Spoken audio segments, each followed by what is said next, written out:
ఉత్పత్తి చేయదు. కానీ దేవుడు అంటే నిత్యమైన వెలుగు. ఆయనకి ప్లాన్స్ అక్కర్లేదు. ఆయన మహాశక్తి సంపన్నుడు.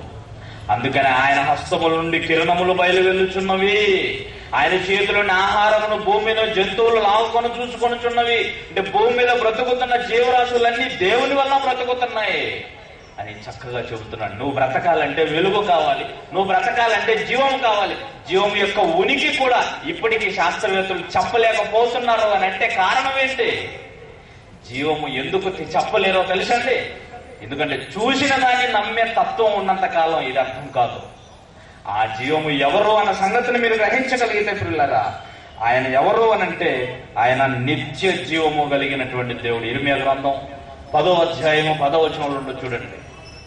దేవుడు అంటే జీవము కలిగిన దేవుడు అని చూడండి.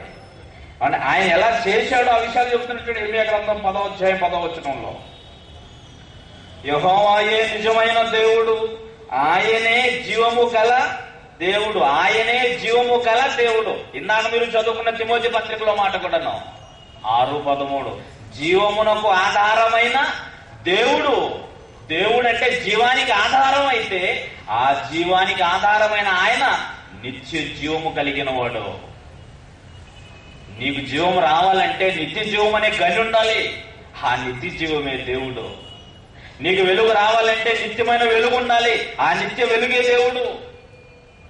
నీకు ఈ భూమి మీద ఎన్నో రంగులు కావాలని, జీవం అనే ఎన్ని కావాలో నీకు, ఇవన్నిటికి నిలయము దేవుడు. అలాంటి దేవుని దగ్గర మనం ఎలా బ్రతుకుతున్నాం?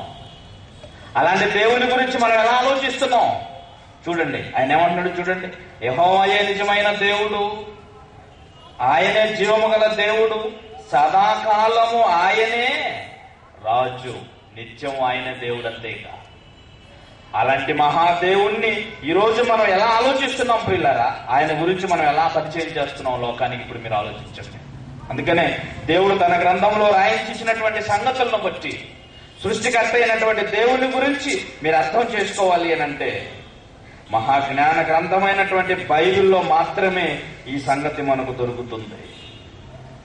నిత్యమైన వెలుగు ఆయన. ఆ వెలుగు దగ్గర నుంచి ఒక ఆయన వచ్చాడు, ఆయన యేసుక్రీస్తు. ఆ నిత్యమైన వెలుగును గురించి ప్రపంచానికి ప్రకటించడానికి వచ్చిన వాడే యేసుక్రీస్తు. ఈ విషయం యోహాను సువార్త 1వ అధ్యాయం 18వ వచనంలో చెబుతాడు. చూడండి, ముగించుకుందాం. యోహాను సువార్త 1వ అధ్యాయము 18వ వచనం, ఎవడును ఎప్పుడైనను దేవుణ్ణి చూడలేదు, తండ్రి రొమ్ముననున్న అద్వితీయ కుమారుడే ఆయనను బయలుపరచెను. తండ్రి అయిన దేవుణ్ణి, ఆ మహాశక్తివంతుడైన దేవుణ్ణి యేసుక్రీస్తు ఒక్కడే బయలుపరిచాడు. ఆయన ఎందుకంటే ఈయన మాత్రమే తండ్రి అయిన దేవుని దగ్గర నుంచి దిగి వచ్చినవాడు. ఈయన ఒక్కడే తండ్రి అయిన దేవుని చూచినవాడు. అక్కడున్నవాడు ఆయన ఎప్పటి నుంచో ఉన్నవాడో రేపు చెప్తాను ఆ విషయాలని. యేసుక్రీస్తు ఎంత గొప్పవాడో అన్న సంగతి రేపు ఆలోచిద్దాం.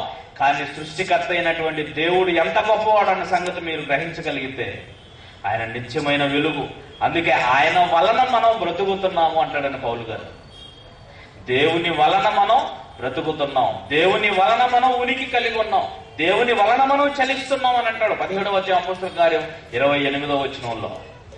మనం ఆయన ఎందుకు బ్రతుకుతున్నాము, మనం ఆయన ఎందుకు చలించుచున్నాము, ఆయన ఎందుకు ఉనికి కలిగి ఉన్నాము అంటే నువ్వు ఈ భూమి మీద ఇంకా బ్రతుకున్నావు అని అంటే దేవుని వలనే తప్ప మరి ఎవరి వలన కాదు.